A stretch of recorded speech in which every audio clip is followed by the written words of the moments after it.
Hey everybody, my name is Lorraine Lewis from Femme Fatale, and you are watching the Crash Course Metal Show. Yo, what is going on, guys? Welcome back to the Crash Course Metal Show. Today we are going to be doing a reaction video, and that reaction is going to be to another Loudwires list of the most underrated albums by 11 big hair metal bands. So let me share the screen here and we can get started. These lists are always interesting because so far, a lot of the list, or especially like these Loudwire lists, I have generally disagreed with very strongly.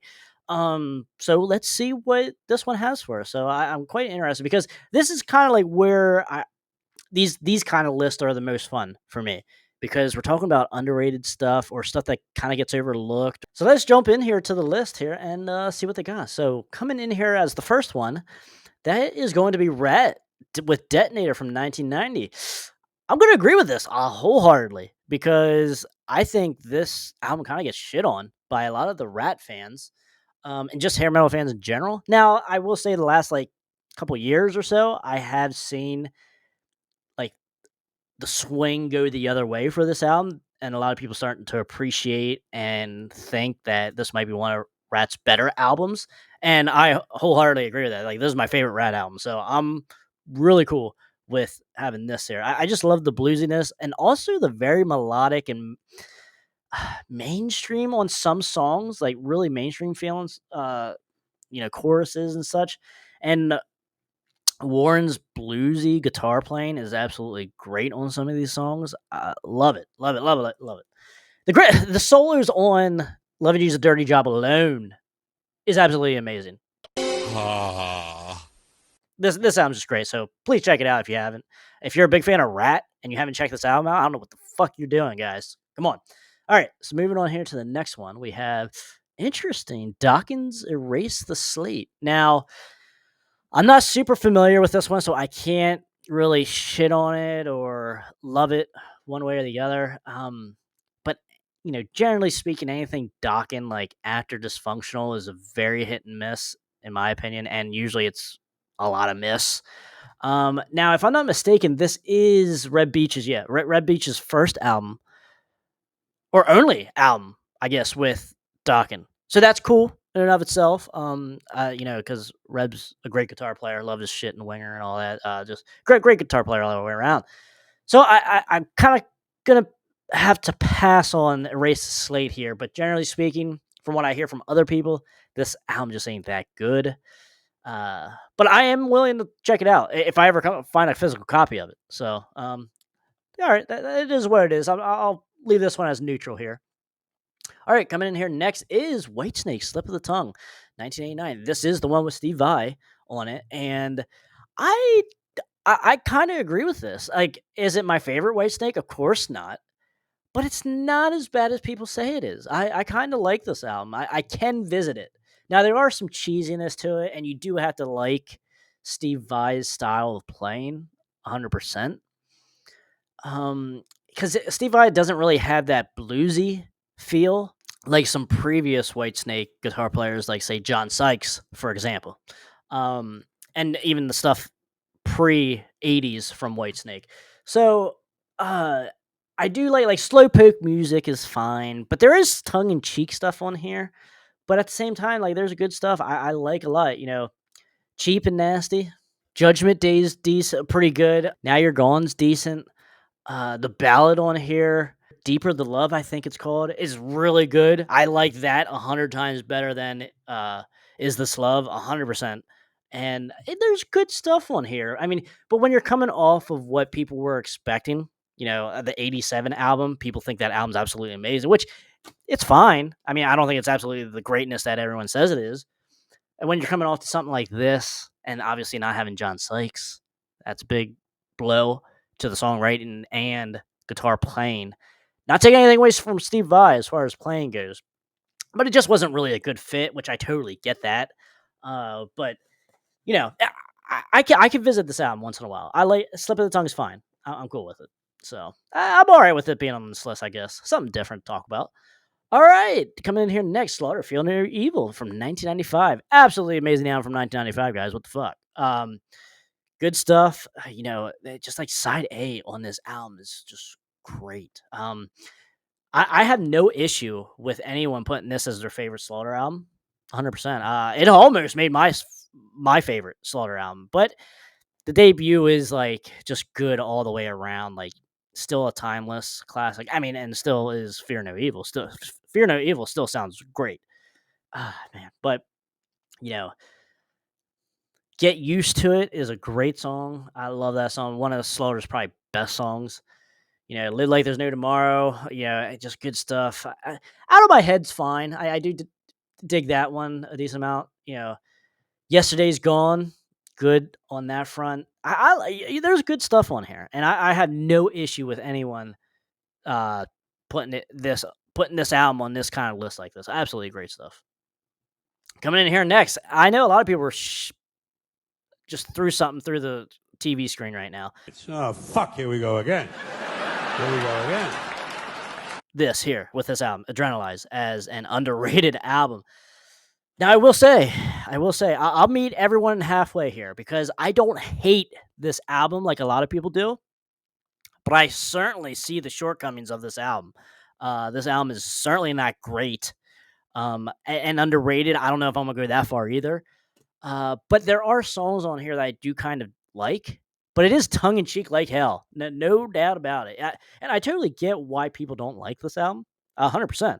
And I'm kind of with you on that too, because you got Def Leppard, like, not really growing up lyrically.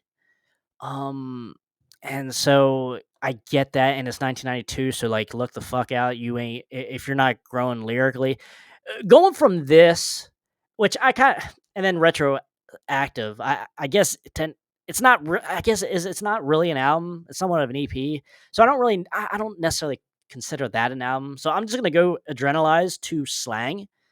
Night and day difference. Now, it is a 5-year difference, but man, it's like, if they would have somehow incorporated just the moodiness on Slang to Adrenalize, I think it would have worked a lot better, at least looking back here in 2025 at it. But overall, there's stuff on here. Make Love Like a Man. It's fine. I can listen to it. Heaven is fine. The ballads are always where it's at for Def Leppard for me. The ballads are always, except Love Bites. That's like Brian likes to say, 10-pound shit in a 9-pound bag, or however he says it, which I totally agree with. That's one of the worst ballads there ever was. But Stand Up, Kick Love into Motion, and what was it? Two Steps Behind You, I think, was the other ballad on this album. Slays. Those ballads are awesome. So I get why. I don't get why it's an underrated album, but I can half-ass defend it, I guess, a little bit, but still not great for 1992. It's certainly down on the low or lowest tier for 1992 albums in hair metal. So, all right, coming in here next, we got Mötley Crüe's New Tattoo. Interesting. I know a lot of people don't like this album, which I kind of find strange, especially when you come from the shit that was 1997 Generation Swine, which, I'm not the biggest hater of Generation Swine. There are some stuff on there I like. But and especially the shit that came after New Tattoo, like Saints of Los Angeles. I don't. To me, that's just like a 6 a.m. album, and just trying to recapture something without, to me, it just feels like Mötley Crüe's farewell tour, just in an album, in an album form. So, and I like Randy Castillo's drumming on this album, New Tattoo. I can dig it. Now, yes, every song isn't great, but there's good stuff. Like, I like Hell on High Heels. I think that was a decent single for the year 2000 and for Mötley Crüe just in general. Tell me a better single that they released since 1994, because obviously 1994 is amazing. But tell me a better song. You could argue the title track, Saints of Los Angeles, but I'll take Hell on High Heels over Saints of Los Angeles, I think. So yeah, White Punks on Dope is a cover. I mean, that's a decent cover. I can dig it. New Tattoo, decent ballad. Uh, I Hollywood Ending's a somewhat of a decent ballad, I guess. Nothing amazing by any means. Don't get me wrong. This album isn't amazing, but like I can dig it. For if I had to listen to something Mötley Crüe after 1994, this is gonna be the album. But underrated. Nah, I don't know. All right, so coming in next here, we got Twisted Sisters. Love is for Suckers. I defend this on the channel all the time. I'm not a Twisted Sister fan. Nothing that I ever heard impressed me ever. The closest thing that did impress me was this album, and that's saying something because a lot of people hate this album. But I think Hot Love's actually a really good song. Wake Up to Sleeping Giants, a good song on this album. You know, I'm just not the Twisted Sister guy. So whenever you throw Twisted Sister in my face, I'm like, I throw it the other way. So, but I do like this album. I can listen to this album. It's pretty good. I was quite impressed with it. And if I had to choose a Twisted Sister album, it's certainly going to be this one, no doubt. Now, I think some of the reason why I like this is like some of the boys from Kix were like guest musicians on this. Kip Winger, Bo Hill, I think even Red Beach guest on some of these tracks on this album. So I think that could be some of what I like. It's not really a Twisted Sister album. It is like Detonator with a bunch of guest musicians along with some of the Twisted Sister guys. So I think just the sheer technicality and talent, the bar was raised with this album. So I think that's why I like it. All right, coming in here next, Warrant, Dog Eat Dog, 100%. If this album wasn't on here, I would totally be like, what the fuck? But we talk about this album all the time in a lot of different circles when it comes to hair metal, and rightfully so, because it's absolutely amazing album. Great. If you like Warrant and you don't know this album, I don't know what the fuck you're doing. Like, I mean, I can say that for a lot of different albums and bands around this time for the hair metal fans. But man, like this album is top 10 quality, top 10 tier, god status tier for hair metal. I don't know what you're doing if you're missing out. If you're missing anything from this album, it's just a great song. And like I said, with similar to like in my previous video, I talked about Every Mother's Nightmare, Wake Up Screaming, has a little bit of that feel to it. A lot of bands were moving to like a dog eat dog feel in 1992.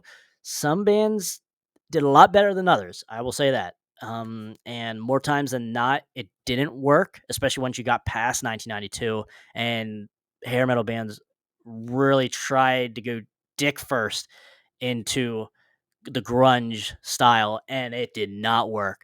Now, this isn't grunge style at all, but this is a darker, edgier side of Warrant, and it's 100% awesome, 110% awesome, because Warrant does go to do Ultraphobic next, and that is their grunge, trying to sound grunge album, and it's just, man, I just can't really get into it for the most part. There's decent songs on there, but man, it just, to me, when you're coming off something like this, and you just totally kind of 180 it a little bit, as far as musically, not necessarily lyrically, but like musically, it's just like, oh my god, what are we're wasting this great lyrical content on this shitty sonically sounding stuff here, But we at least we got Dog Eat Dog, the greatness that is Dog Eat Dog. Coming in here next, Poison Flesh and Blood. I don't know if this is underrated. I don't know. I will push back on this one, just because I think the deep tracks just aren't here for me. And even the singles just really aren't here for me on this album. I like this album. But as I said before, I feel like Native Tongue did a better job at Poison going bluesy. And if you want the hair metal fun, just go to Open Up and Say Ah. To me, Flesh and Blood is like trying to combine both those albums. And it works at times. Like, I like this album, don't get me wrong. But to me, I just rather would visit Open Up and Say Ah or Native Tongue instead of Flesh and Blood. So, and I mean, you don't really have too many options to choose from when it comes to Poison as far as studio albums. So I kind of get why, because Open Up and Say Ah and Look What the Cat Dragged In does get pushed down your throat a lot. So I guess this technically would be the next in line that gets overlooked. But I think Native Tongue totally gets overlooked. I think that 100%. I would choose Native Tongue 6 days out of 6 days out of the week over Flesh and Blood. But I will say the ballad on here, well, Valley of Lost Souls. Now I will say Life Goes On is an amazing ballad. What probably Poison's best ballad. Cece's guitar solo is absolutely amazing on that. The tone is amazing on that as well. And then obviously the other ballad, Something to Believe in, is really good. But man, Life Goes On. I don't know how the fuck that didn't get bigger. Like Every Rose, move aside, please. Move aside. We got a serious ballad greatness of a ballad here, okay? And not taking anything away from Every Rose is a Thorn, because it is a great timeless song. But man, for me, Life Goes On, emotional as fuck song. Awesome ballad. If you guys enjoy this content that we're doing here, please like the video, please share it, and then please subscribe. That helps the channel out so much. Just helps everything that we're doing here. And also leave me a comment as well. Always interested to see what you guys had to say. Now let's jump right back into this video.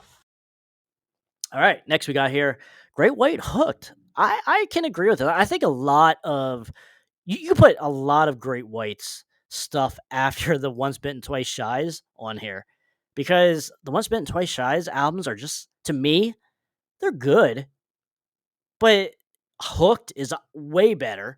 Psycho City, or the one after this, 1992, is way better. And even the stuff like Sail Away is awesome. And that's a awesome album. And then even the stuff after that in the late 90s, early 2000s is really good. That I usually visit more than the Once Bitten's double album, Twice Shy's. And I'm right here with Hooked. The ballad on here, really, really good. Well, there's two, I think. Afterglow and Loving Kind. Loving Kind is awesome. I don't know how that isn't bigger. Everyone wants to talk about the Angel song and Save Your Love and shit. Like, Loving Kind, look the fuck out, guys. That's an awesome song.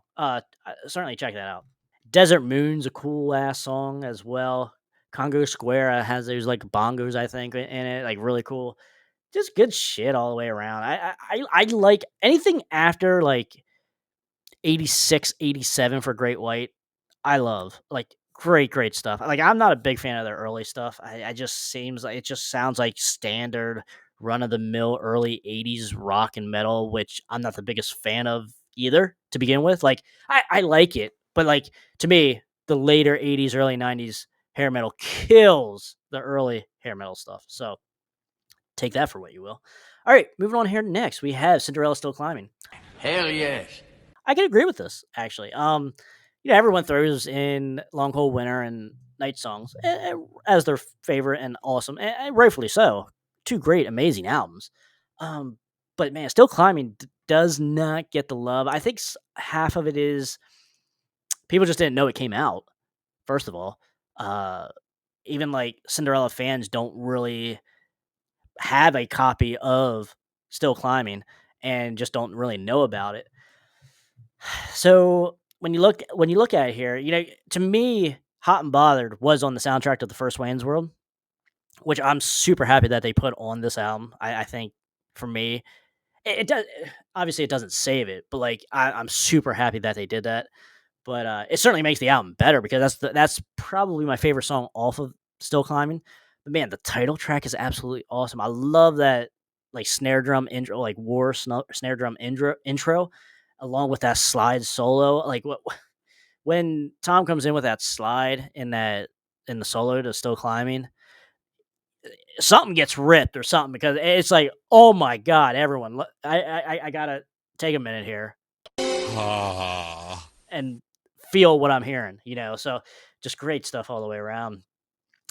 Ballads on here are really good. Through the Rain could easily be as big as Don't Know What You Got Till It's Gone. It's like the little brother to it. And then you also have a Mother song that a couple bands in the 80s did, and did pretty well overall, and Hard to Find the Words here. And it's just really good, emotional stuff. So, but man,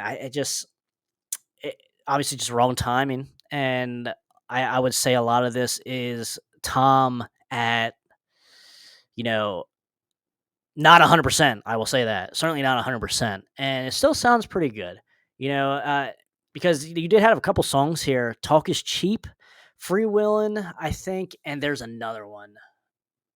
There's another song that Michael Kelly was telling me that was on the demos to Cinderella Night Songs that he was a part of, and obviously they just put them on Still Climbing here. So that's a pretty cool little story that I was told, and just think, oh, so maybe that's why they sound a little bit different then here in Still Climbing, and don't really sound like 1994 because they were technically written like in 84, 85, before Night Songs.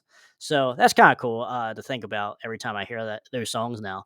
So, but all right, that is the last of the albums. Let me know, guys. This was actually, I kind of agreed with a lot of these for the most part. Like not so much disagreement. Would some of these make my list? No, but I can't disagree with a whole lot. I'm okay with a lot of this. So I'm the decent one. Let me know in the comments, guys, what you guys think of this list. I think this list was certainly probably one of the best lists that we've seen on Loudwire. I will certainly admit that. But yeah, I'm pretty cool with a lot of these. So I'm good. I'm here for it. So guys, until next time, stay out of that collateral damage. And if you guys enjoyed this reaction video, check out this one right here.